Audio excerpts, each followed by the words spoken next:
Welcome to the No Script Show, where we now have over 50 new platinum tier subscribers, thanks to everybody retweeting my tweet on Twitter last week, which said you'd get a Patreon subscription due to this retweet.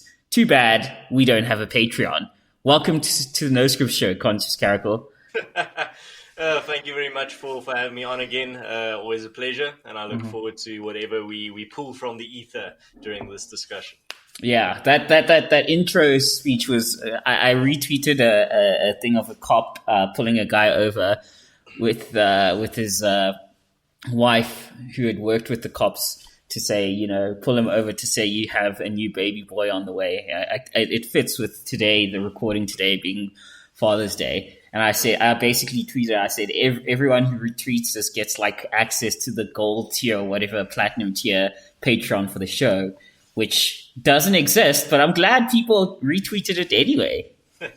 The golden circle of the No Script Show. Yeah. But yeah, man. Well, firstly, I think a little bit of a meme has definitely emerged on South African, the YouTube sphere, where you see in the comments, they always say, listening from a cold Pretoria, or listening from a freezing Kimberley, or tuning in from a icy cold Cape Town. But yeah, there's definitely a coldness that is persisting across the country. But even still, even though it's still as cold as a communist's heart in Pretoria, I still put ice in my drink. Yeah, man, same. What are you drinking there? Just the standard Buffelsfontein brandy and Coke.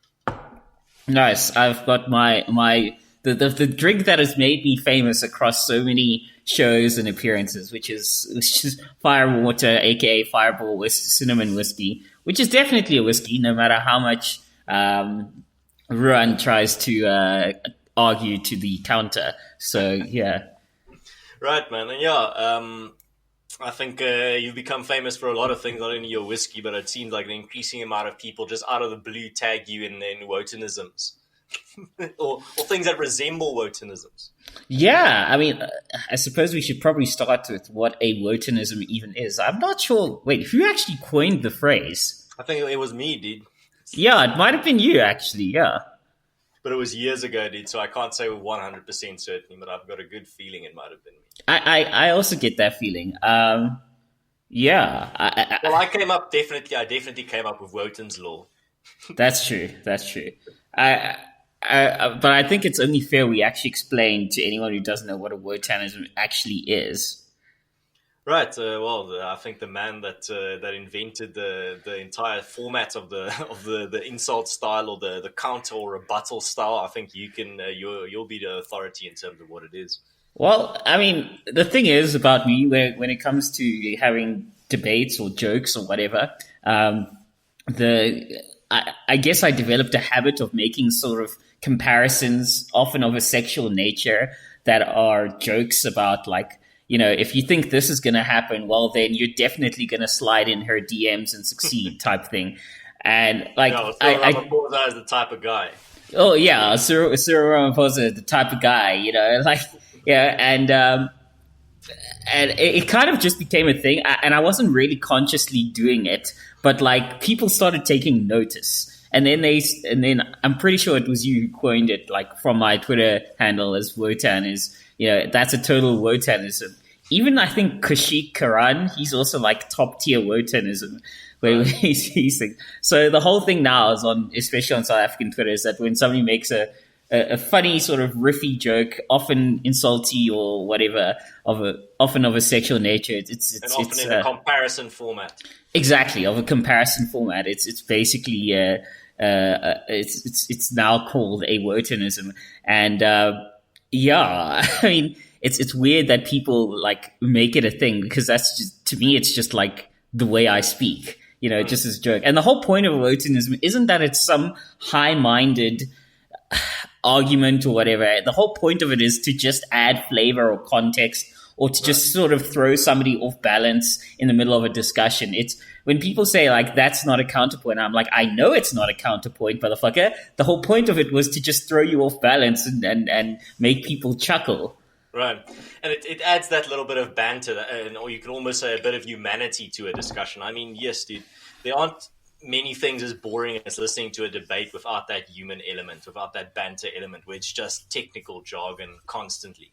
And I think we've talked about this in private, where the biggest mistake you can make in terms of if someone just makes a little bit of a meme comment or a Wotanism comment in a debate is to respond to it with statistics or like with debate jargon or something technical, where you would, for example, say Cyril Ramaphosa is like that guy that buys everyone drinks and then leaves you with the tab, and then Total Wotanism there. The absolute worst response to that would be actually Cyril Ramaphosa is a billionaire, so that could technically not happen or would not, in all likelihood, happen. Exact. Like if you're seriously responding to Wotanism or trying to engage it, you've already lost. You're going after the precisely wrong thing. Yeah, and it's I think it's just the genre of that type of debate banter. I think a Wotanism and a meme or any type of remark like that is just a form of debate where you're not really making a serious argument, but you are making a jab. You are kind of hinting to the audience like, yeah, my opponent is a bit of an ideologue, or my opponent's just said something moronic or something like that. But you're doing it in a way that makes it fun and simulates the way that you would have a discussion amongst your bros, or like a discussion you'd have over drinks. I mean, it's not that technical academic style of debate or rebuttal or whatever. It's just a little bit of a bantery jab that you would have in normal conversation and injecting that into a bit more of a serious thing, like, for example, talking about politics or whatever. Precisely. Like, I mean, I do serious technical academic debate and research all day. Well, not all day, but many days. Yeah, I am an actual computer scientist. Like, I do this as my occupation. Right. But take that knowledge that you have, and for example, that discussion we had on artificial intelligence on my channel, and then just completely make that discussion we had devoid of banter, and it's just technical jargon, and it's just technical, very dry, sterile stuff. I don't think we would have anyone listening through that entire episode. No, not at all. Like there's few things more joyless than that. It's just like, man, like it's like overcooking a fucking braai chicken, like to the point where it's borderline ash in your mouth. It's just like, come on, man. It's not okay. Yeah, man. And I think that's something that a lot of modern debate that I enjoy about internet-style debate is the fact that there is that little bit of breaking the mold in terms of what is prim and proper. I mean, for a long time, debate was just monopolized by like these academic types and like these snobby types that say, these are the rules, and this is how you technically approach it, and this is the jargon. You need to know what this is. You need to know what this term means, and this concept in the debate jargon means. And then you have this online version of it, which is just, yes, it's still a debate. People are still debating, but they're debating like you would debate one of your mates at the braai. Like he just said something that you don't agree with. You're not going to say, well, Odin, you have the burden of proof and you have to steel man your argument before you can proceed with this debate that you have initiated with me. That's not how a regular conversation goes. No. You're just gonna say, no, man, what you just said there is like, and then you throw in a word in this. Exactly. That's honestly the whole point. Honestly, like these sterile, very facts-driven debates, it's as you said, it's so joyless. It's a bit like an over-the-pants squeeze job. You know, you get her in her car, she starts rubbing your leg, and that's as far as it's gonna go. Like over-the-pants sort of tug job. Like at that point, I'm just like, you know what? It's fine. I'm gonna drop you off at your parents' house. I'm going home, logging on to Pornhub and taking care of myself because that'll be way better. Like it's that joyless, you know. It's just yeah. But I think that's something that, but like I said, that's what I like about the internet, is that it's taken a lot of things that used to be very like snobby and exclusive, and made it more accessible to like the common person, the common man that doesn't really know about all the rules and the technicalities. Another example, maybe to segue into this, is something that I've noticed in 2020, and that is the explosion of the chess community online recently, where people have just, like grandmasters have just started streaming their matches on Twitch. And people have just been watching those matches in their thousands. And it's just completely made the chess community online explode. And it's an excellent thing. It's one of the wholesome developments of 2020, according to me. I think chess is a very noble game. I think it's a game that, if you're good at it, it warrants a lot of respect from me. And it's something that I like to see, these types of developments where people aren't just keeping busy with trivial things, but like, for example, they see their favorite streamer doing like a little bit of a chess match on Twitch, and they say, well, maybe I want to try it. Maybe I want to get good at this. I think it's a type of game where your skills that you learn in it are actually applicable in the real world. It trains parts of your brain that are actually very useful compared to, for example, playing Candy Crush all day. Yeah, well, I mean, I played way too much chess in high school. Like, honestly, I did. I did dabble. Like, I was on the high school chess team, which is weird because I was also on the high school basketball team. Very weird dichotomy. Yeah. But yeah, with regards to chess or any sort of game where you have to think and engage stratagems against somebody, it's what I really dig about that is that it kind of really, and maybe you experience this as well, you really learn about the person somebody else is by engaging them in quote unquote combat. You learn a lot about who that person is. Yeah, and unfortunately, we don't live in a time where we can just duel each other in the streets. I wish we did. I would definitely be watching from my or from your balcony if we were sitting there and we just saw like two guys challenge each other to a firearms duel in the middle of the street. That would be amazing.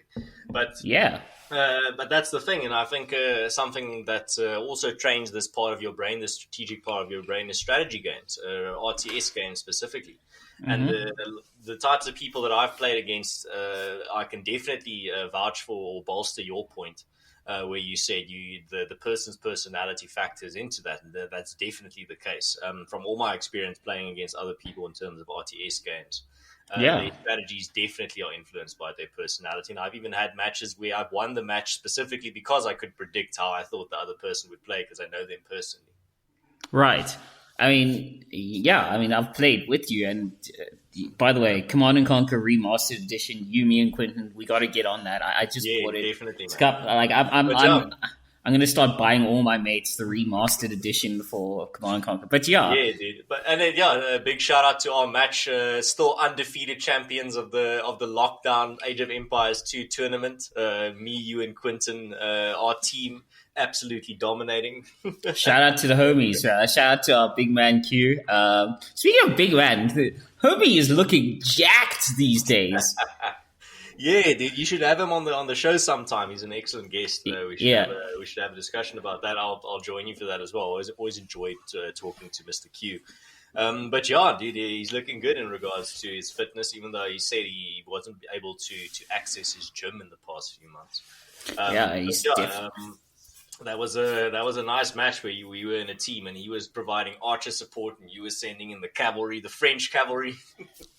French nobility and cavalry, bro. Outside of Agincourt, outside of the Battle of Agincourt, there are few things more dominating in medieval history than French cavalry, French heavy cavalry. But that's just me. You know, I'm a huge military history nerd, which is why I was so hyped to see that show with you and Colonel Wyatt, I believe it is. Yeah, upstanding gentleman. I'll definitely have him back on.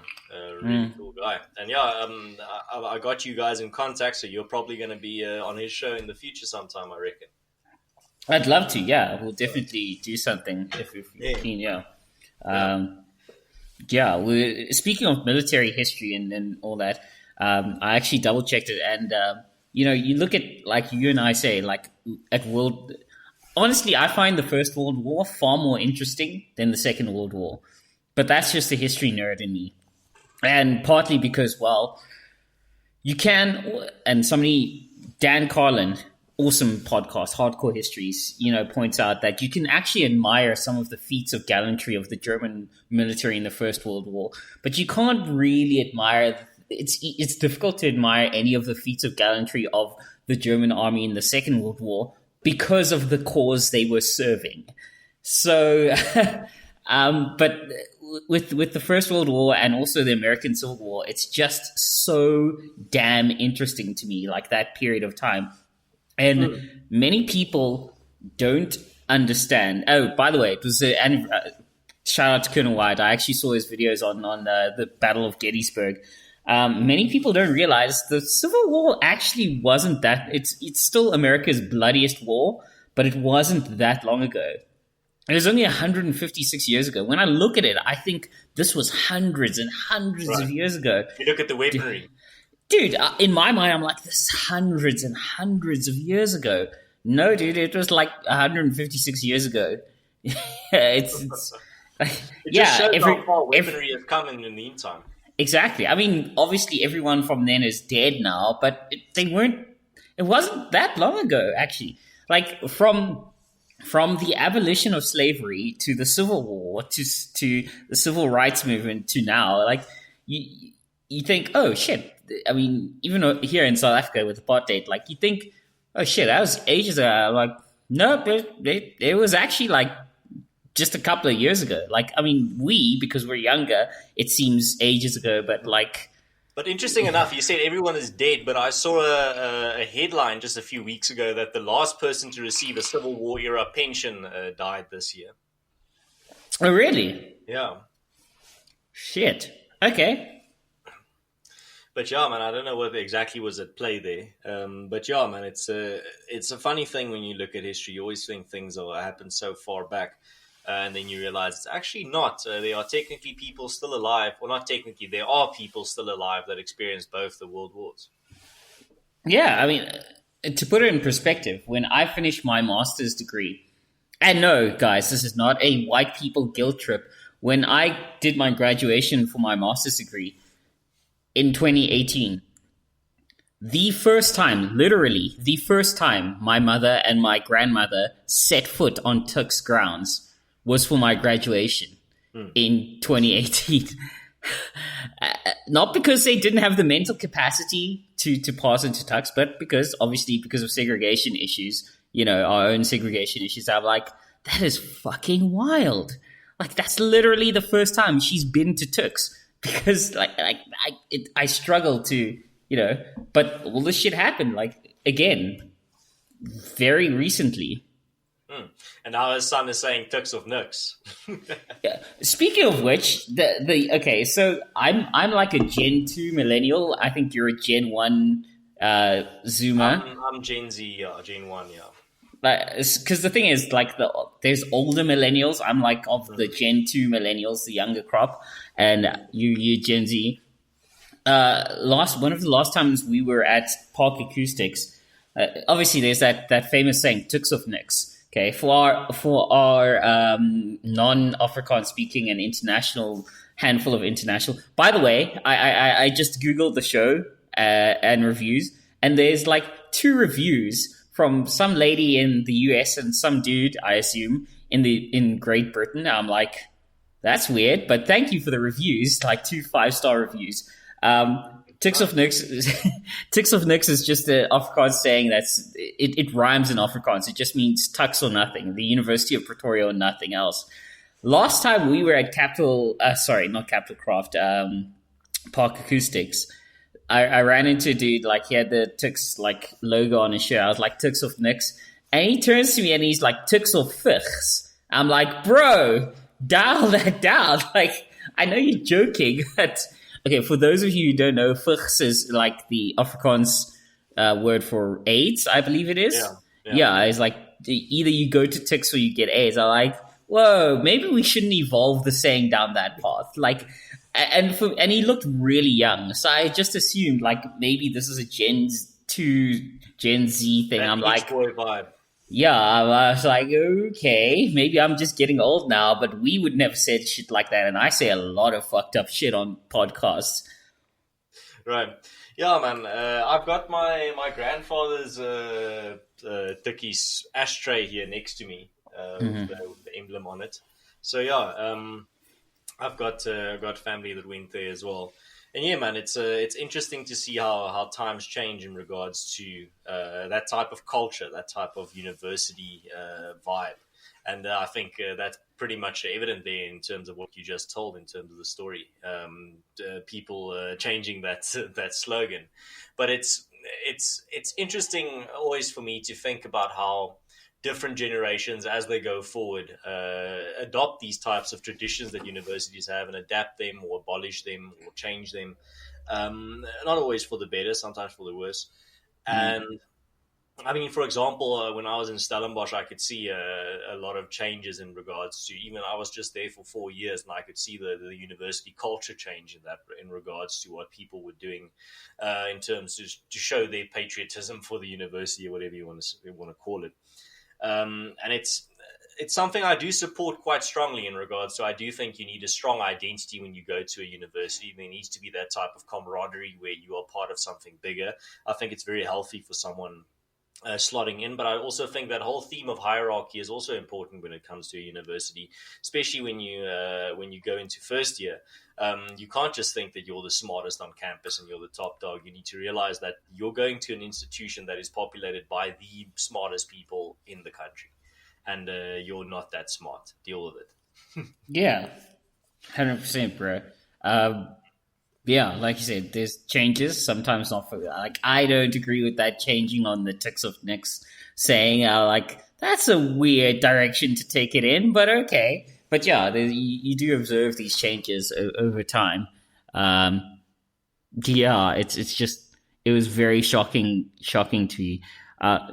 Speaking of changes and things over time, have you noticed that your face is kind of quite cleanly cut, were it not for a small patch that is your signature patch of facial hair? And that may be because of shaving. Now, when it comes to shaving, there's no blade greater than Lion Razor Blades. A local razor blades company are generous sponsors.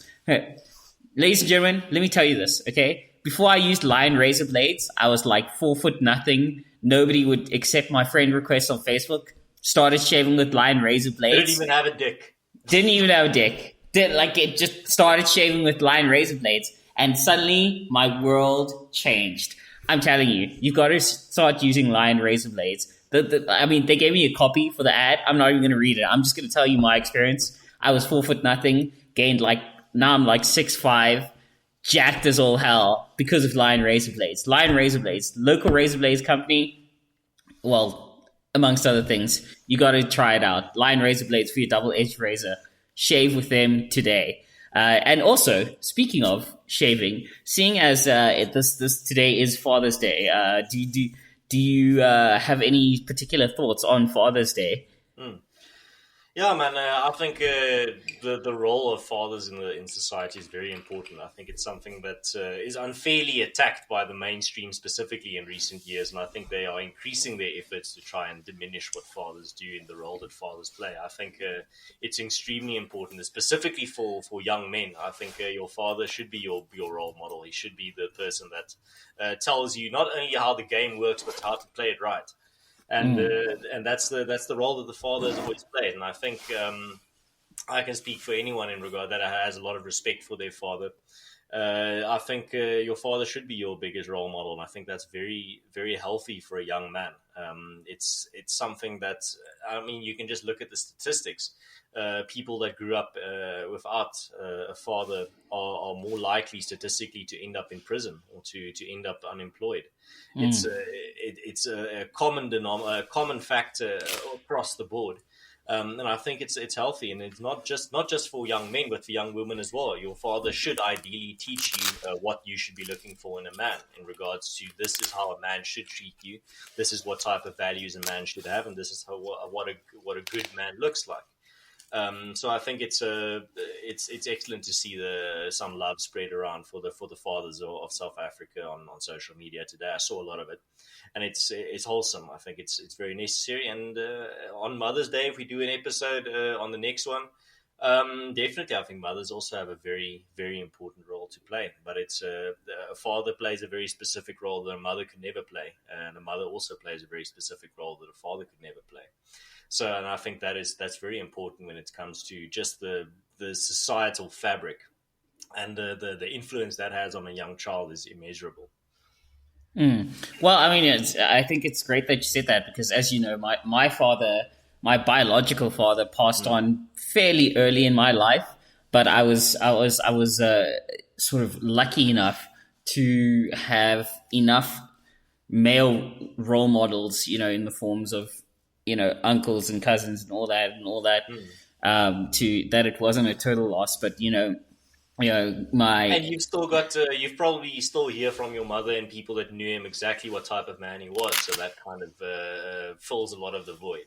precisely, and his brothers that are still alive and all that. It's just, my mom basically said to me, I can never, with regard to that role exposition you set out there, she said, I can never repay, your uncles and whatever enough, because as much as I tried to give you a good life and a good role, whatever, she told, as I tweeted today, like she pretty much said, it takes a man to teach a boy how to be a man.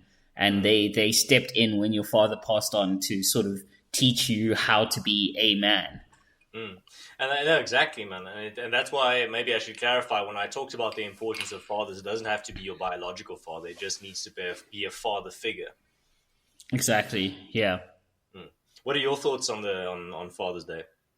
I think, it's sadly underrated, and it should be. I mean, especially, for us in the Black community, it's something that needs to be stepped up. I think that as a root cause of a lot, it's a root cause / multiplier of a lot of issues, is fatherlessness in the Black community. And I don't mean to go all Candace Owens, because honestly, fuck that grifter.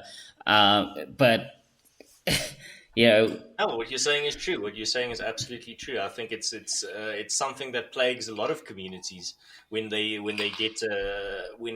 culture loses that father presence across the board.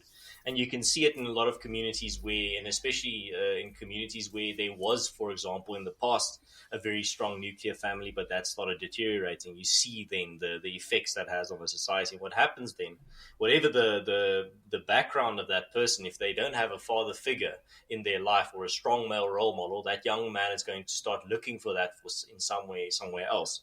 And they usually find that in organized crime. I mean, one of the main reasons why young men join gangs is the fact that they find quote unquote father figures within there, but not good role models, very bad role models, but they still fulfill that void that was left for that young man. Precisely, yeah. Like that's the thing. It's like it's not a good father figure, but it'll do type thing, and it's yeah. And I think specifically young men want that type of guidance. They want to be taken under the wing of an older male that will show them in terms of this is how life works. Yeah, life is pretty shitty. It's very unfair. It is comically unfair, but this is how you deal with it. This is how you survive.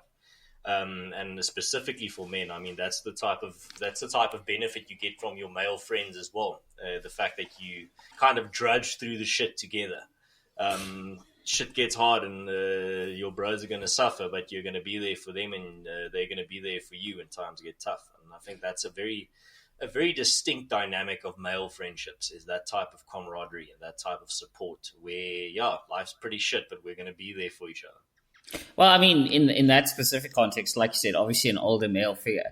I will say, there is a certain biological inheritance from fathers. I see pics of my dad and stories about her, and they're like, yeah, okay, I definitely inherited maybe biological. I'm not a biological scientist, guys. Blah blah blah. Don't hate mail the show, but I'm pretty sure I inherited his penchant for hard liquor on the rocks, and his penchant for suits and ties. Like that was, as you said, also even from the Dikhosi monument. I told you, man, that shit's genetic. It's like a genetic thing that's just being passed on indefinitely. Like it's to like our dad. You're basically like a spider that a spider's parent doesn't teach them how to spin a web; they just know. Exactly. Like I just know how to do a full Windsor knot. I just like honestly. Okay, we said, for those of you tuning in now and have never heard this, let's just backtrack it for a second. There is what you coined as Wotan's law, which is, I'll let you explain that. So Wotan's law is basically if you go out for some drinks and Wotan is going to be in your entourage, then you're going to, by comparison to Mr. Moja, you're always going to look like a homeless person. That's just the law, man. I do like a crisp suit and a crisp tie. Like you gotta get the tie knot right, You're bringing gents. the fedora and the bow tie back, man. Bruh. Crisp. You gotta keep it crisp, guys. Like you can't just like half-ass this. Like you gotta get that shit crisp. You gotta keep shit crisp, guys. You just like you've always gotta keep it crisp. You know, it's nothing. And I know it's a weird thing to be personally annoyed by. Like people are like, you know what offends me? Sexism or whatever. And yes, sexism bad. Conscious Caracal here will vouch. Few things offend me more than a shittily done suit and tie. Like that physically offends me on such a level where I'm just like, you don't deserve that. Take that shit off. Yeah, man, and I think nowhere is it more evident that absence of the father figure than in the behavior of what you see from a lot of these Antifa types. You just see it; they just drip with the fact that they didn't have a strong male father figure or role model in their life. I mean, you can. It's so obvious. Absolutely. I mean, okay, so I know I riffed on Helen Ziller on Twitter recently over this because there's been this wave of like, oh, alcohol is the biggest problem in South Africa right now. I'm like, bullshit. Like I quoted her tweet. I'm like, oh, how about you look at and I know I have a lot of bias against her, whatever, ups and downs with her. But honestly, this was a dumb tweet.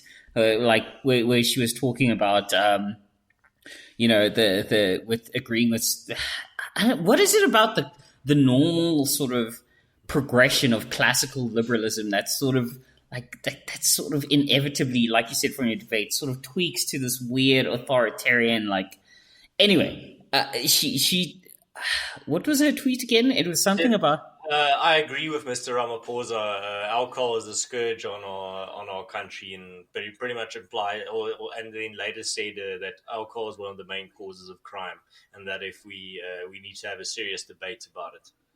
Exactly. Weirdly enough, do you know who drinks a hell of a lot? Me. Do you know who keeps a functional job as a contributing Not member? A career criminal yet. Yeah, yet. Me. You know, like, you know who also owns his house and his car and has a functional life? Me, guys. Maybe it's not alcohol. Like maybe it's the lack of the family structure, as in this ties back to our Father's Day. Oh, that's thing, a very nice tie back there. Oh. And I was just so annoyed with this because so many people are like, yeah, it's alcohol. Yeah, it's alcohol. I'm like, yes, it's alcohol, but that was my response when they said, one of these articles, also one of these opinion pieces on News24 said, is our gin and tonic that we have at night really worth thousands of lives that die or that are killed every year by alcohol abuse? And I'm like, is your drive to the spa and your drive to the bar or your drive to the doctor really worth the thousands of road deaths that South Africa has on a yearly basis? Exactly. I mean, it's ridiculous. Like this weird fixation people have on blaming the symptoms, not the cause. It's just, it's bizarre to me. Like, why would you be so fixated on? It doesn't add up. Yeah, man, and that's the biggest mistake you can ever make is to advocate that people should be punished for the bad behavior or the lack of self-restraint from other individuals. I mean, honestly, if we started banning everything that was misused by other people on the whole because it was misused by other people, you wouldn't be able to have a gun or a knife. A gun, a knife, various pharmaceuticals, eye drops, a car. Lots of people misuse a lot of stuff, guys. I don't know how else to point this out to you. Unfortunately, lots of people misuse a lot of things. It's an unfortunate reality of living in an imperfect world. Yeah, and to think that to punish those that actually abide by the law and those that can have a drink without becoming a raging criminal, by punishing by punishing those people, you're going to solve the problem, then you're just an ideologue, man. Yeah. Also, side note, gin and tonic every night. I mean, okay, I'm not I'm not I riffing have, on I everyone. have a gin and tonic maybe once in a decade. Yeah. So, I mean, look, I kind of go heavy sometimes on weekends, but like it's not unheard of for me to like go a couple of days without drinking a drop just because I don't feel like it. But anyway, yeah. So that was just a weird sort of thing. But then maybe just before we move on from this, because I did mention Antifa earlier, and I remembered something today, a tweet that I made a few days ago, where the UN, or one of their Twitter accounts, came out and said supported Antifa and said they peacefully assemble and whatever. My question just there is, if I was part of like a movement like Antifa, where your whole identity is centered around the idea that you're anti-establishment, you're a rebel, you're a maverick, you're taking on the man, you're taking on the system, but then you're raging against the machine. But then the entire system, the entire machine, and the man bend over backwards to please you, and like all these corporate entities try and endorse you and support you and treat you with kitty gloves, and all these establishment organizations all just want to please you in every way. Are you really anti-establishment? I mean, if that were to happen with me, for example, with a lot of my anti-establishment views, and suddenly Burger King started endorsing my views, I would be a bit skeptical, man. I would be like, something's up. What's going on, guys? Big oof. Perfect summation there. Perfectly summarized. As I mean, the media is on Antifa's side. Yeah. Everyone's okay. Generally, when people are not on your side, you will see tons of media hit pieces about you. You don't get mayors of cities saying give them space to burn or do whatever. I'm like, no, you're pretty much the shock troops of the establishment. Right. And you see it, for example, of how they treat radical left-wing protesters versus how they would treat, for example, those people in Virginia that protested gun legislation, where they were villainized as like these extremists and these radicals and far-right terrorists. Exactly. And they were just standing there with their guns doing nothing, not breaking a single window. Not a single window broken, not a single law broken. Yeah. It's they're literally just standing there. That's it. Yeah. They're just standing there. Yeah. And it's wild. Yeah, man, and I think this is one of the big things that we've noticed now in the past few months, where you have all these riots and protests across the world, actually, and that's due to the internet's power. I mean, I have no problem with a protest. You can protest all you want. I mean, you have the absolute right to do that.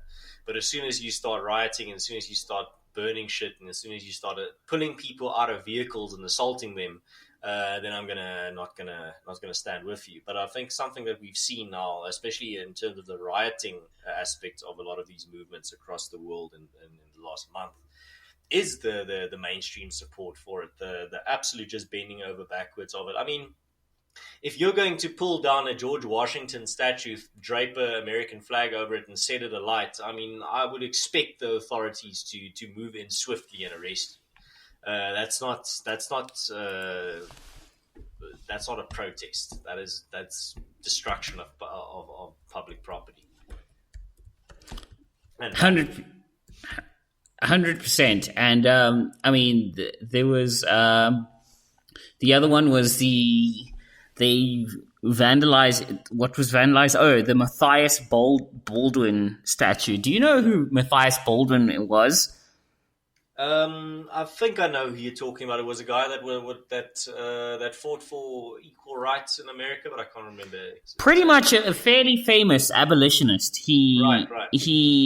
I mean, 30 years before abolition actually even happened, he spent his life fighting slavery, building schools for black children, all that shit.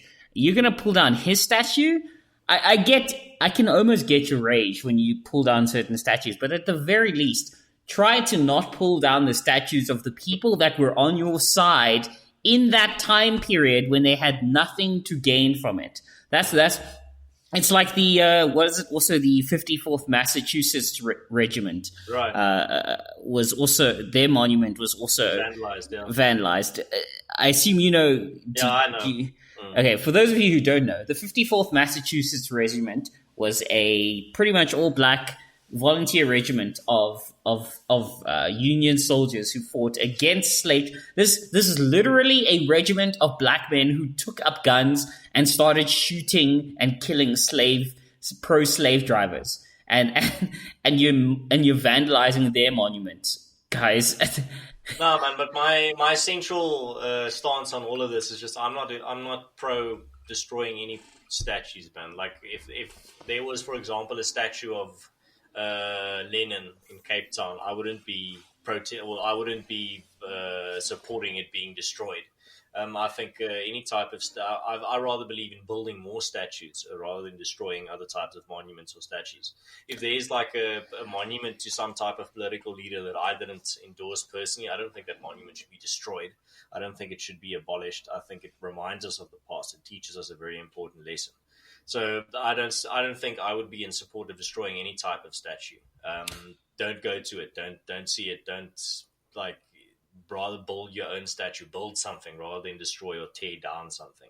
Because in the end, you're just going to go down a slippery slope where you're going to increasingly destroy things that have absolutely no malice to them or no evil connotation to them, but that's just the nature of things. I mean, for example, seeing now some of these statues that have been destroyed. I mean, if there's one statue that deserves destroying, it is the Lord Kitchener statue in London, England. The father of the concentration camps in South Africa, but I'm not going to make a serious campaign to see that statue destroyed.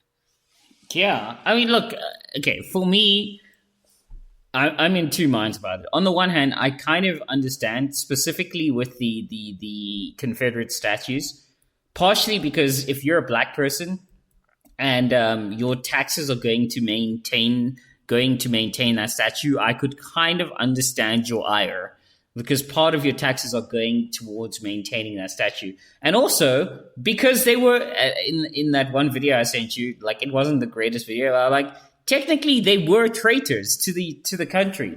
You know, it's weird to me the US Army names things like Fort Bragg after Braxton Bragg, a literal traitor to his country who started a war who was part of a war that is still America's bloodiest war and lost the most important war of his life. I'm like, kind of a weird thing to make one of your most greatest forts like named after him. But on the other hand, I also sort of understand, was her name Condoleezza Rice, that her argument of, you know, it sucks, but we can also maintain these statues to be like, this guy was a jackass. Don't be like this guy. You know, like, build up, like you said, build more new things. And as you said, like the Kitchener thing, it's horrific. Like what happened to the Afrikaans people in those concentration camps, something that has never, ever been sort of prosecuted for. But yeah, man, but that's my stance on it. I'm a builder, not a destroyer. I want more monuments and more statues. They don't even have to be monuments or statues to my culture or my heroes. They can be statues to other people's heroes. I think it's great to build. I think it's a terrible idea to destroy. So my big remedy going forward would be, let's build some new statues. Why do we need to just be relegated to the leaders of the past? Why can't we identify some leaders in the present that deserve their own little monuments? It doesn't have to be a Mount Rushmore, but if we see some genuine acts of bravery, some genuine characters that we want to be emulated, let's build some monuments to them. Let's find like a hilltop somewhere and put a little brass statue for them there.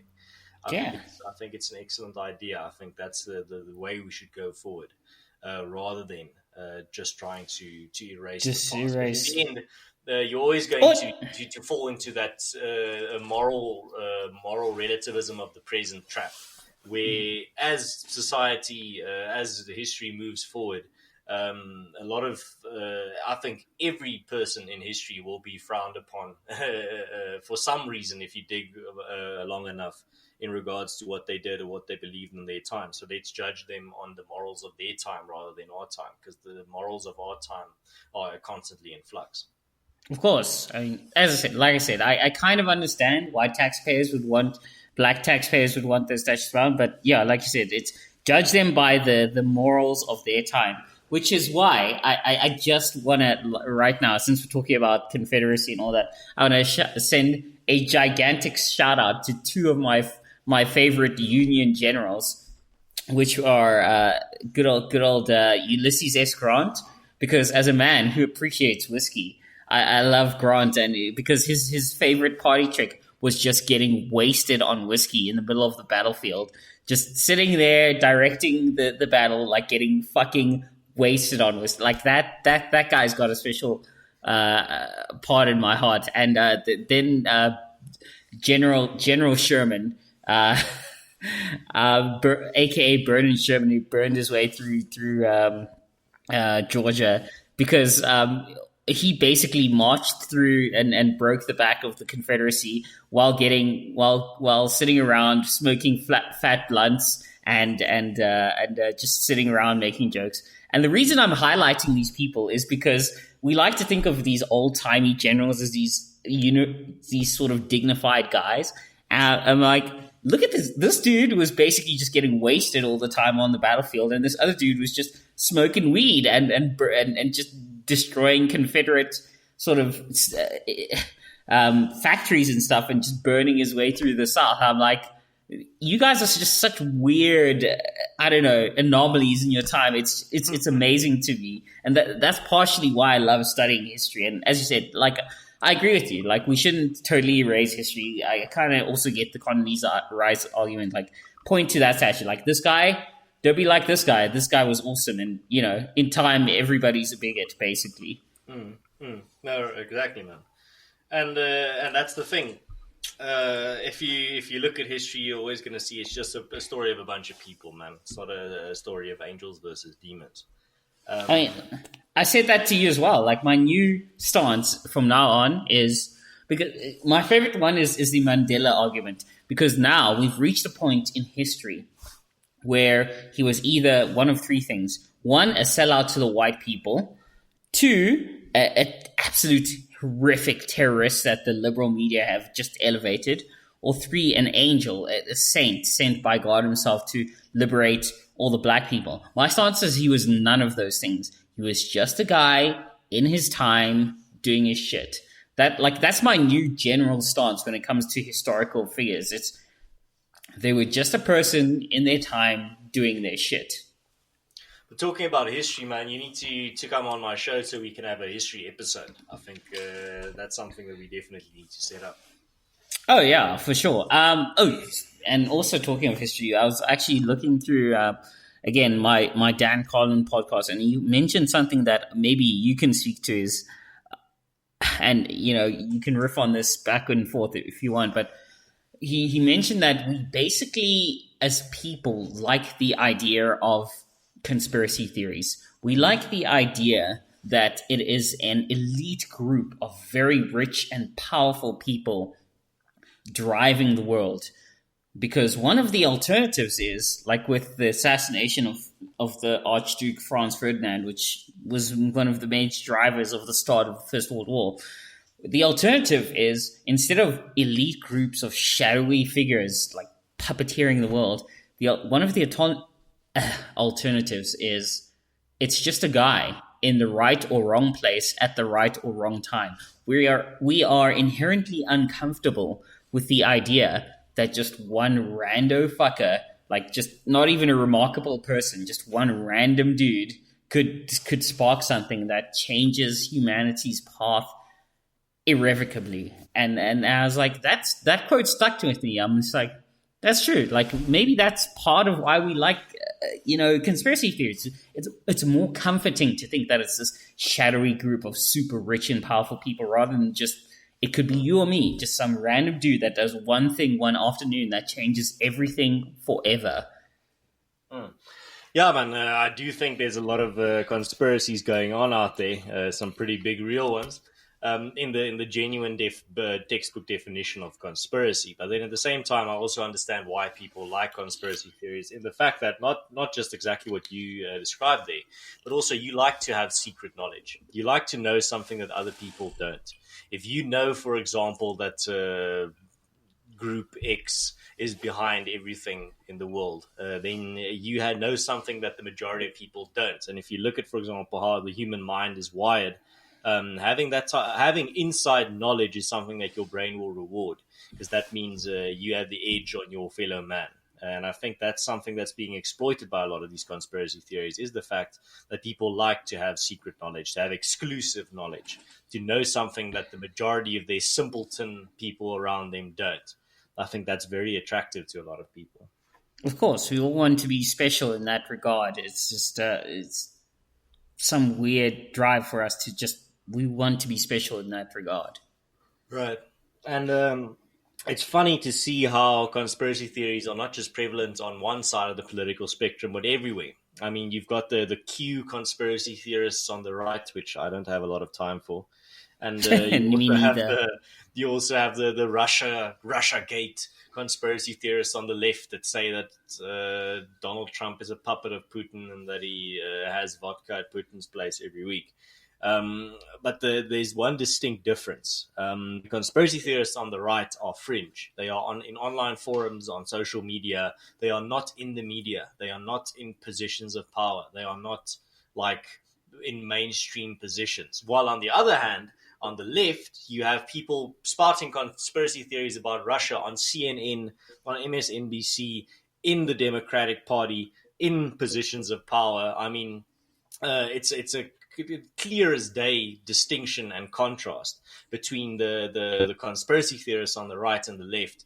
Look at how Alex Jones was completely unpersoned, while you still have people today. I don't think there's anyone that has been on the left that's been banned for conspiracy theories on social media. Not one. And that's a brilliant point. Yeah. I can't imagine somebody on a major network going on about the Q conspiracy theory. Yeah. It's unimaginable. Yeah. Honestly. Well, meanwhile, you still have these oaks talking about how that the Russia dossier that this whole theory is based on is such clear-cut evidence, even though it's completely now been proven to be false, and the Mueller report didn't find anything to support that theory. But it's funny, man. It's to see the double standards. Now you have, for example, someone like me or you, who can see the conspiracy theories on the right and the left, but then we also see that one side's conspiracy theories are rightfully marginalized and fringe, while the other side's conspiracy theories are like, well, maybe they've got a point. There could be something there. Let's invite him on again for another talk on CNN to talk about Trump's connection to Russia, or the fact that there's a white supremacist terror cells across the United States that plan to eradicate minorities or whatever. It's this type of, the type of fear mongering that you get from the right, that there's some type of that Antifa is planning to wipe out right wingers, or that there's some secret plan to kill the Republicans or whatever in America. But then you have this exact same theory on the left, but it's mainstream. It's not fringe. It's not laughed at. It's not mocked. It's you see it when you sit in the airport and listen to CNN, because that's the only place that CNN still plays on. I'm glad you mentioned. Andrew Clavin also says that the airport is the only place CNN. By the way, side note, I really like that you pointed out that there's a secret plan to kill conservatives, because most sort of conservatives or sort of libertarians in America, at least, they tend to have fairly large families of at least 2 or 3 kids, sometimes way, way more than that. Right. And they also tend to have a strong sort of almost stoic outlook on life, partially because of their religious background. And they tend to have a lot of guns, and they tend to have some sort of outdoorsmanship skills. So if the sort of left and the media are saying, we're going to have a civil war, I'm sitting here thinking, okay, one side has a strong sort of mental grasp on life. They have outdoorsmanship and survival skills. They have weapons and weapons training, combat training, tons of ammo, and your side has really cool Hollywood ads. And good luck with that. And soy lattes. And soy lattes. So good luck with that, Civil War, guys. I don't think it's going to go the way you think it's going to go. But that's the thing, dude, and I'll say this to anyone, whether they be on the right or the left, that want to see a civil war, dude. And that's the thing, is it's not going to benefit anyone. It's just going to cause a lot of misery, a lot of destruction, and a lot of lives ruined. And this is pretty much my message to any type of like accelerationists on the left or the right. And on the left, the accelerationists take the form of the Marxists that say, if we just let it get bad enough for blacks in America or for the working class, then they will rebel and there will be a revolution. So we need to make sure that they perceive it as bad as it can be, or that it goes as bad as it can be with them. And then on the right, you have exactly the same thing where the accelerationists, they say if it just goes bad enough with whites or with conservatives or with Republicans, then they will become radical and they will be a revolution. It's exactly the same thinking, just rebranded for a different side. Exactly. And my message to them is just, guys, firstly, it's utopianism, but secondly, this is not the type of utopianism where you're like, I want to see a future of flying cars. This is utopianism of I want to see my country burn and I want to see millions of people die. You do not want a hot civil war. That is not going to be nice for anyone. That's not going to benefit anyone. It's going to cause immense, human suffering on a level that you can't even comprehend. And then, with the weaponry that we have today. And then secondly, whether you be an accelerationist on the right or the left, the only thing you're going to achieve is you're going to let things get very bad very quickly, and it's not going to recover from that. You might just be stuck in that bad situation for 100 years. Exactly. My thing, excuse me, as much as I may dislike somebody's worldview or viewpoint, I'd rather not have a war where I kill my countrymen. Right. I don't want that. Yeah. Honestly, I don't. Yeah, and a lot of these oaks that talk such a tough game online don't have any idea what war's like. Not even to mention a civil war. That's the thing. My thing is all these. Look, yes, I post boog memes and all that. I joke about all that stuff. I think the people who have sort of YouTube and whatever accounts of, this is how we're going to divide the country or whatever. But the most you've done is maybe grow a fucking, green bean stalk out of the back of your granny flat in your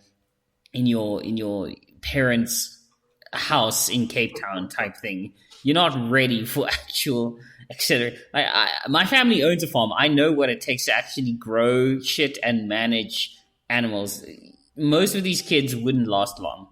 Yeah. They would not last very long at all. And that's the sort of, and this is a segue that I wanted to get to, is seeing as we haven't covered much politics or tech, and we might do that for a minute. That's sort of what's being learned in the Republic of CHAZ, or CHOP, as it is now known.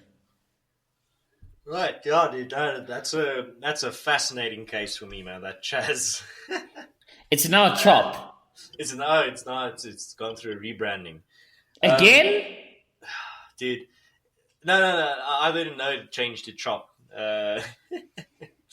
But yeah, no, it's fascinating, man, seeing like these oaks of, I don't know how many people live there, but they are going to try and feed hundreds of people with like a tiny farm of like 10 plants, 5 of which are flowers. I saw the message board. It's like, please send this food and like vegan substitute meat and like all avocados. That. No, man, these oaks don't know what it's like to really survive or to really be up against it. You can just look at their little garden, man. Like and I saw they already have racial segregation. There's like a blacks only garden as well in the CHAZ already. Exactly. It's fucking fascinating stuff, dude. But it's like so segregation. Awesome, guys. Good going. And I talked about this on Germ Show when we talked about community, and some of the guys in the chat thought they were going to be witty, and they're like, "Isn't CHAZ community? Why didn't it fail?" And I'm like, well, firstly, community, or like the power of a community, is not like that cologne from Anchorman where 70% of the time it works every time. Six Panther cologne, 70% of the time it works every time. Yeah, dude. Sometimes you're going to have a failed community. Sometimes communities are going to fail. For example, look at the CHAZ. And the type of communities that I advocate in regards to my articles and that debate, the type of communities, according to me, that will work are communities that are bonded by something a bit more substantial and deep than race politics and left wing, like mainstream left wing talking points and the ideology of anarchism. If you have a community that are bonded together by something like religion or culture or language, that's something a lot more substantive than this is just a community of a lot of protesters that drank a little too much of the leftist Kool-Aid. Then that community is going to fail. So, and that's my whole point is that when I say I want more communal autonomy, it doesn't mean that I say if you put any community on their own, they're just going to flourish and become this mecca of prosperity. A lot of communities are going to fail, like we've seen across history.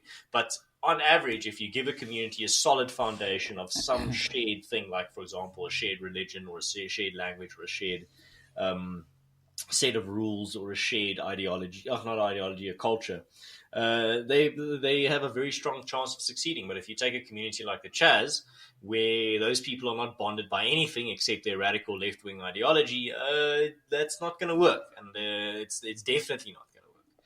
So, and that's the thing. Like I said, communitarianism is not a success recipe in terms of community. 70% of the time, communities work every time. It is more of those communities that want to try it, whether they succeed or fail, should have the freedom to be able to do it. If you want to say, well, I want to go take this piece of desert and I just want to live my culture there and live as a community there, whether they succeed or fail doesn't really impact the idea of whether communities work or not, or whether that was a good idea or not. In giving that community that freedom, all it does is shows that those people didn't have what it takes to succeed. And that's the thing, is that some communities will work and some will fail. Some communities aren't built on the right foundation. But if a community wants that type of freedom to determine their own destiny, they should have that type of freedom. That's all me and my fellow communitarians are saying. Rather than saying if you organize according to a community, you will have automatic prosperity. Yeah, man. I mean, to build on that, honestly, to abstract that, Wotanism incoming, it's like you said, some people are like, isn't CHAZ a community? I'm like, it's like if you were advocating for more marriage. Yeah, some people get married to abusive, alcoholic, drug addicts. It doesn't mean that marriage is bad. It just means that marriage was bad, you fucking dumbasses. Fucking hell. It was I was in that chat. It was so frustrating for me to watch. I was just like, okay. He's not pointing out that, like you said, communities will instantly be good. It's like saying we should plant more crops. Yeah, okay, plant more crops of what? Poppies to make opium? Yeah, and survive on that, or plant more crops of fucking wheat or something to again, he's not saying that the sole determinant of success is a community. He's saying that it is a critical component of success. We should be giving communities the freedom if they want to try it, even if it's going to be an experiment. It's not going to be something that, like I said, works every time. But I think communities should have the freedom that if they want to do that experiment, they should. Like, I don't.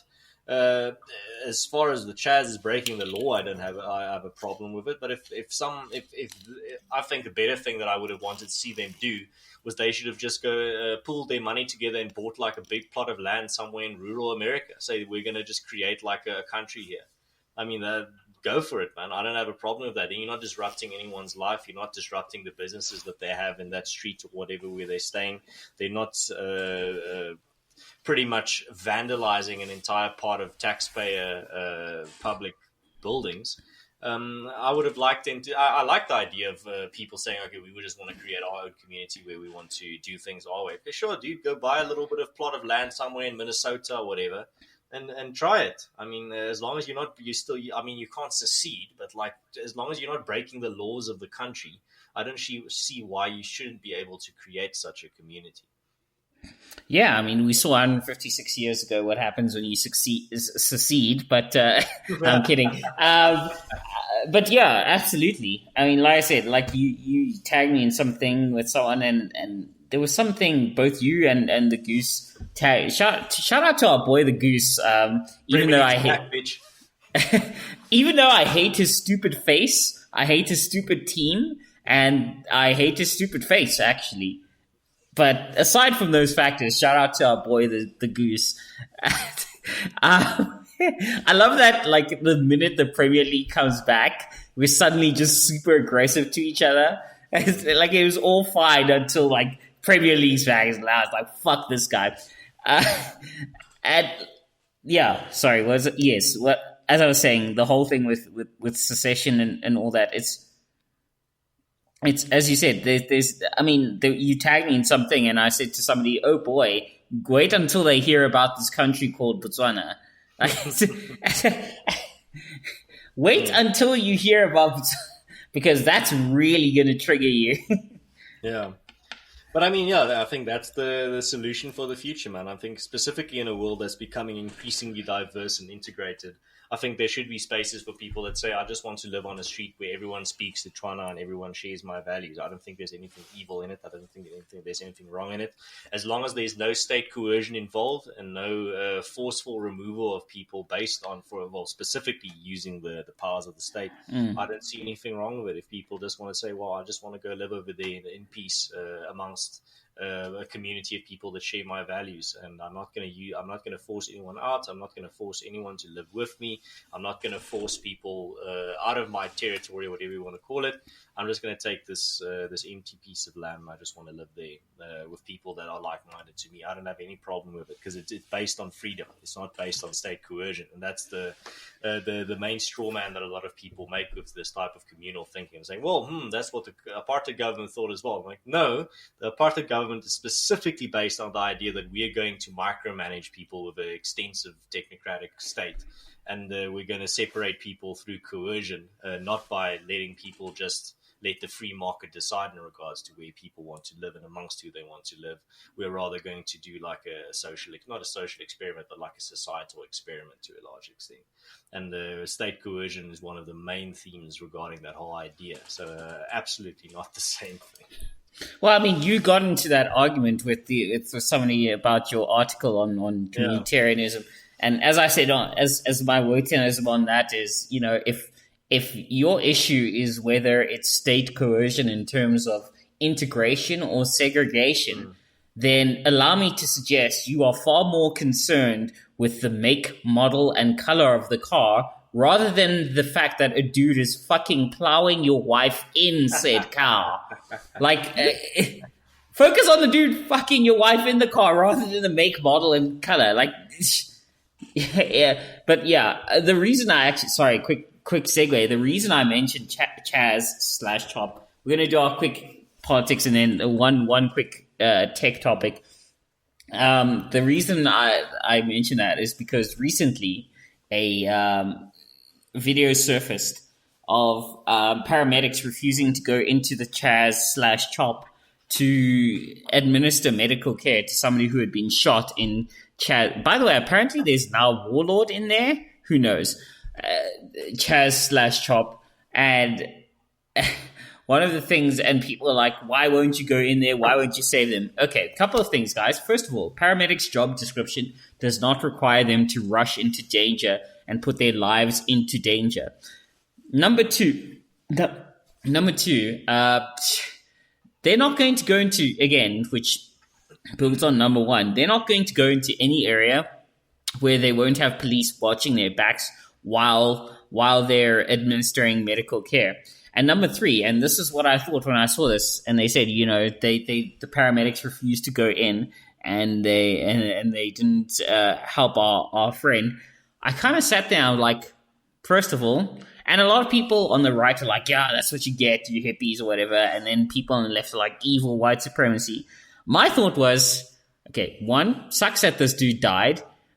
Two, what was stopping if he bled out for half an hour or however many hours? What was stopping you from taking him out of the CHAZ/shop and bringing him to the ambulance? I don't know if there was anyone stopping. Maybe there were like armed guards at the border of CHOP stopping you from doing that. But that would have been my solution. Just my take on it. Yeah, man. But yeah, no, I think you summed it up perfectly. I don't really have anything to add there. What did you want to talk about in terms of tech? Okay, tech. So there's the Fermi paradox, which is basically if the universe is so big and old, where are all the aliens? And I have always had a very, and this is my personal bias, a very specific. Too many vodkas now. A very specific sort of solution to that I quite like because of my own penchant, and that is the Fermi paradox solution of either we're that life is super rare to the point intelligent life is super rare to the point that you practically each piece of intelligent life gets an entire galaxy to itself, basically. Or, and this is my really preferred one, is that we're the firstborn. And my favorite scientist, Isaac Arthur, finally did an episode on firstborn civilization, suggesting that maybe we're not in a simulation, maybe we're just the first to make it past all the filters, and we've gotten this far. And I set the benchmark now. Again, I'm very open about my bias on this. This was so delicious. Okay, so his thing is his favorite solution is great filters, which is there are all these benchmarks that you have to get past. Like you have to have this composition planet, you have to discover this technology to get this far and all that. My preferred solution and his other solution and firstborn is somewhere down his list of solutions. My number one solution is firstborn, and my further down the list is great filters. So it is kind of cool to see him riff on and off about this, but it was just amazing, and I really want to recommend this episode. It's amazing. Check out Isaac Arthur on YouTube or on any podcast. So I wanted to hear your take on, first that, and then FTL communications, which I'll mention in a second. We're almost done here, guys. But yeah, like I think it just because we've written so much literature and made so much out of the idea of this forerunner race, these Promethean beings. How much of a twist would it be if it turns out that we are those Promethean beings? I just immediately thought of that trope in zombie movies and the zombie genre of literature where the one of the protagonists asks or implies, "Are we the real monsters?" And this just reminds me of that type of trope where, are we the real aliens? Are we the front runners? Are we the architects? Exactly.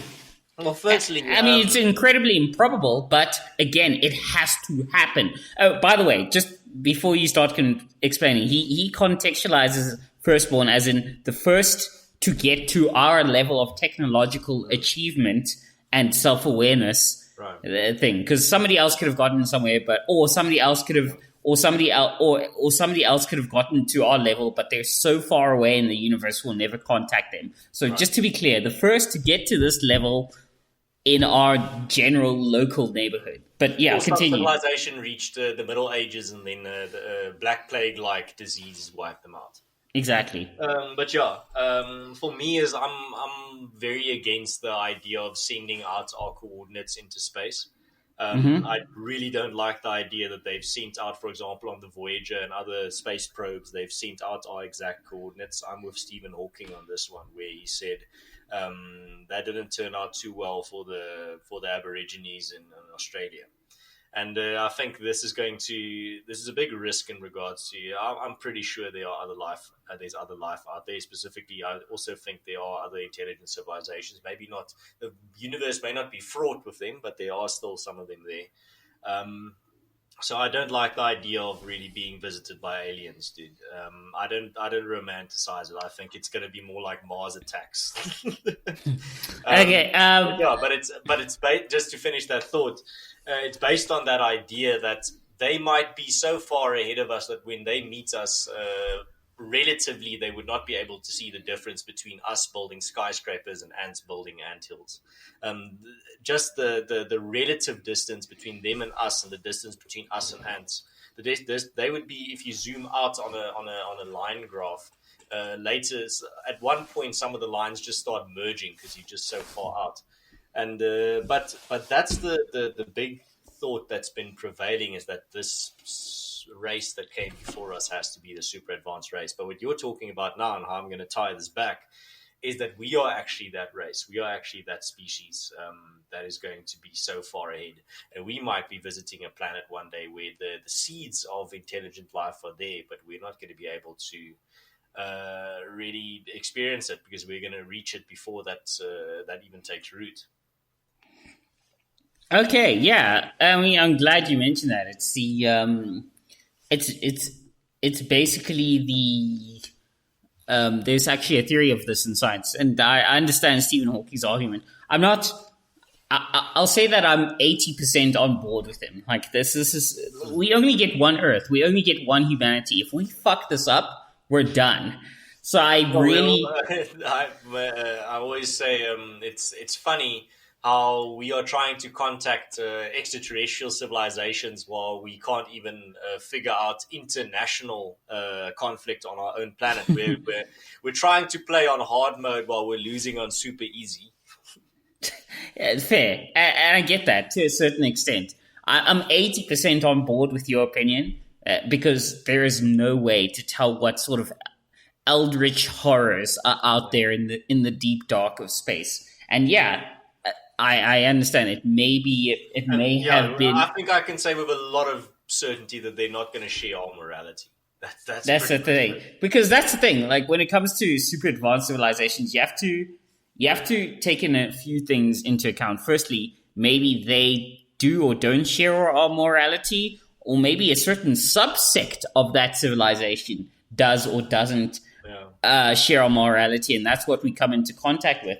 And then there's also the concept of maybe the thing for me is that with the whole Mars attacks thing is it doesn't make rational sense to me for two reasons. One, because the universe is just so bursting with resources. Why would you waste time traveling light years and light years here just to conquer and subjugate this race I'm sorry to break this to you guys, but we are in a fairly backwater arm of the Milky Way galaxy.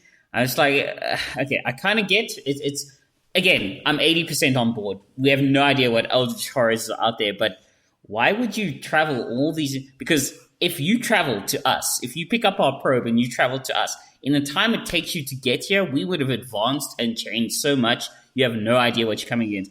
So I'm kind of like, why would you? There's so many resources. Why do you want to travel here and fuck up this tiny little ape people? And while, by the way, everyone else is watching you travel here and fuck up these tiny ape people. If water you want, one of Jupiter's moons is made out of water. Exactly. So, yeah, like why would you? So that's my thing. But again, I'm speaking from my point of I'm fully aware of the fact that I'm speaking from my thought frame, my rationality, as you've pointed out. Again, there could be a whole number of reasons why they would put all that effort and exercise into coming in to wipe us out. Totally on board with that. So a large part of me really understands why that's sort of unwise. And they want our whiskey, bro. Only planet in the universe that creates our level and our quality of whiskey. Level of quality. So I totally. So it's cool. It's sort of a balancing act. Like why would it's called the dark forest theory. That it's actually one of the other solutions. That there's a reason why we haven't heard back from people, and it's because everybody else is staying damn quiet because they know something. By the way, in terms of radio communications, it would be difficult if there was a civilization like ours at our same level, even near around sort of Alpha Centauri. it would be difficult for us to detect them. It'd be very difficult. Yeah, because radio frequencies deteriorate. Exactly. It's a inverse square law that if you wanted to go twice as far, you need to put in 4 times as much power this reminds me of one of my favorite sci-fi movies, Contact, that was written by Carl Sagan.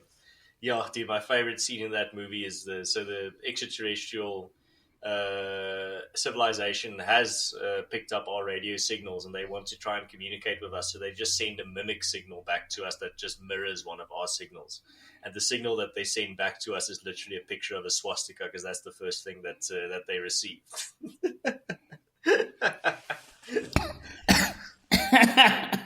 Yeah, I mean, I think that was some of the first television signals that were ever sent out was from Nazi Germany. Exactly. They're like, oh, this is probably the symbol of humanity. Let's just send it back to them. Okay, so, and this is a computer scientist in me saying, okay, I really want to get to this one take topic. Just give me 1 minute to just expound on this in terms of, this is we'll get to the tech topic in a minute. It's going to take like 2 minutes, guys. I promise, Max. This episode's gone long enough, I know. So from a scientist's point of view, specifically computer science, there's a reason we call mathematics one of the sort of languages of the universe. One of the best ways in a contact scenario we could sort of speak to these. Okay, first of all, let's say it's between 2 spaceships. That's super unlikely because it's really hard for 2 spaceships to. Let me put it in mathematical numbers. No, let me not, because that's boring and it's hard to sort of envision. So let me put it in an analogy. In terms of 2 spaceships making contact with each other, the odds of that happening from 2 different civilizations across the near infinite void of space is sort of like the odds of me kicking a basketball into the beach front, and that basketball gets carried by the current to the other side of the world, gets picked up by a girl who enjoys playing basketball, and posts that picture of that basketball, and then I recognize the serial number of that basketball. I DM her, and she responds, and then we somehow end up marrying each other. That's how improbable it is that 2 spaceships will make contact. It's much more likely from our planetary bases that will make contact with each other. So the best way for us to speak to aliens is, I mean, first of all, that sounds about in the same range of likelihood that Nicholas Bauer has a pair of testicles. Ooh, top tier Wotanism. Okay, so we can assume a couple of things if we make contact, and that is, okay, they have radio communications, they have spaceships, so then they'll understand that we have basic understandings of certain mathematical and scientific principles. That's as far as we can assume with them. In terms of super advanced races, if they showed up flying saucers on the sort of White House lawn, if their intentions were genuinely good, great. If their intentions were somehow malicious, we wouldn't know any better because they're just that smart. It's like if your parents had some sort of malicious intent towards you and you were like 4 or 5 years old, you just don't have the mental capacity to judge if they intend to be malicious. So unfortunately, if we do meet a super advanced race and they have intentions... So you're saying they're going to pull a intergalactic equivalent of got your nose on us? Yeah, I mean, like we don't know. Like if they're super malicious, we won't be able to know. We really won't, because they're just too smart for us. Intergalactic big brains. Or they could be good. Okay, and my final fucking topic that I'm trying to get to was it actually deals with this. Is again, it's something my boy Isaac Arthur mentioned, was the concept of FTL communications and FTL drives. And FTL means faster than light. What a lot of people don't understand when it comes to physics is that a lot of the sort of scientific principles that allow you to communicate or spread information faster than light means that you would then also, and he has a great episode on this as well called Time Cops, means that you now have, if you have faster than light communications, then it almost guarantees you have time travel. A lot of the principles that allow you to communicate faster than light mean that you can actually travel through time. And that's one of the implications. I'm not going to go into all the mathematical formulae, but that's one of the implications of faster than light communication is, well, if we can communicate, if we can transmit information, then we can sort of transmit ourselves faster than light. And that's a really weird thing that most people don't realize when it comes to science and physics. Yeah, man, not really my field of knowledge, so I can't give some deep insights on it, but it's interesting. It's interesting stuff, man. It's always fascinated me, the fact that we can't really travel faster than the speed of light. There is some type of limit, because after that limit, things start getting weird. Yeah, I mean, look, my take is this. If it's somehow possible, we can travel faster than light, or, and all that, then I sort of fall into the many worlds interpretation to solve the grandfather paradox, which is, if you can time travel, what's stopping you from shooting your own grandpa and making sure you don't exist?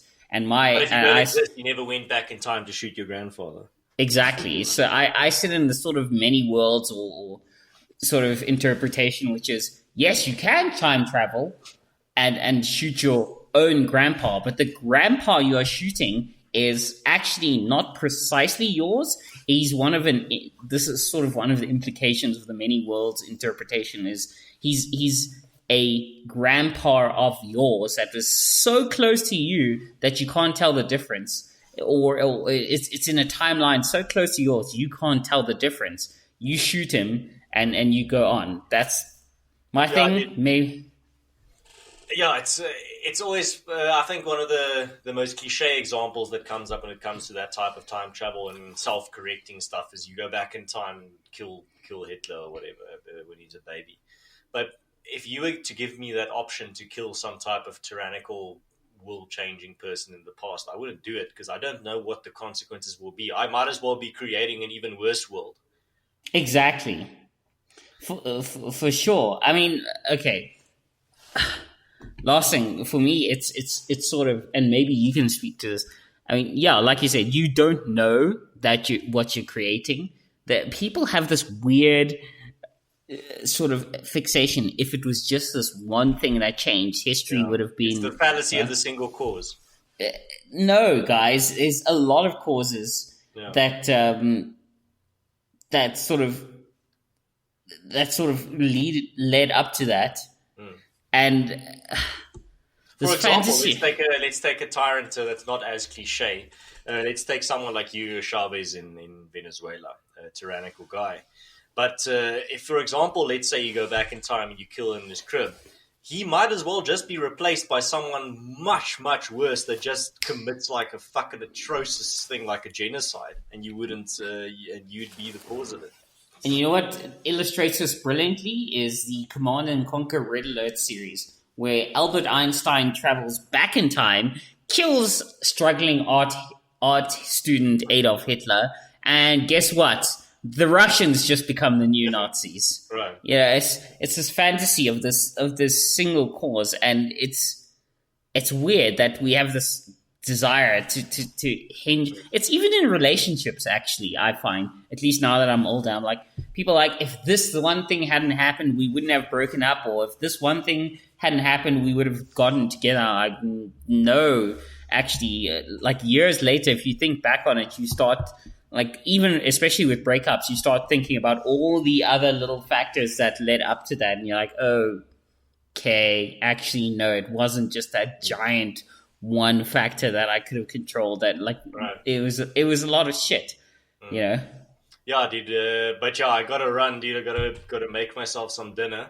But yeah, I think we can start wrapping up this episode if you don't mind. Not that I didn't have an excellent time chatting to you, and I think it was an excellent discussion. Time just caught up with me now. Of course. I guess in my closing arguments, or no, not arguments, I would say it is to my fellow Botswana. It is 10 days to go till Seretse Day 2020. Yes, let's get it. It's going to be amazing. We should do a live no scripture episode on that day. We should. On the YouTube channel. Get you the father of our nation, of the Botswana nation. 10 days to go, 2020. It's going to be amazing. Let's get it. Any closing comments from you, bro? Well, my closing comments will just be, yes, the world is in a chaotic place. A lot of people are getting blackballed. A lot of people are losing hope. But I think people just need to get a little bit of perspective. I see too many people focusing on the waves of the zeitgeist, the tides of the zeitgeist, rather than the ocean itself. And I think if you just zoom out a little bit in terms of perspective, seeing as we've been talking about history tonight, I think you'll realize that our forefathers went through a lot of the same shit and a lot of worse shit than you're going through now. So if you're complaining about a tiny little inconvenience that's happening to you today because you couldn't go buy alcohol because it's banned and that's destroying your world, you can't buy cigarettes because it's illegal and that's the worst crime against humanity you can imagine. Just get some perspective, man. Your forefathers were put into concentration camps and had to fight against the entire British Empire. And in regards to you, Mr. Moja, your forefathers had to fix the conundrum or figure out the conundrum of how do you retain a piece of Africa for the Tswana people, and they succeeded. And it kind of ties together with what your final thoughts were. All right, then. Well, thank you very much. And final thank you to our generous sponsors and Patreons who don't technically exist. We are at noscriptshow.com. You can catch me at WotanZA. And you can catch my semi-co-host at Con Caracal or Conscious Caracal on Twitter or YouTube. But yeah, so my central message is just take some white pills. They're much better than black pills. 100%. Peace out, gents and ladies, and enjoy your evening. Cheers, everyone.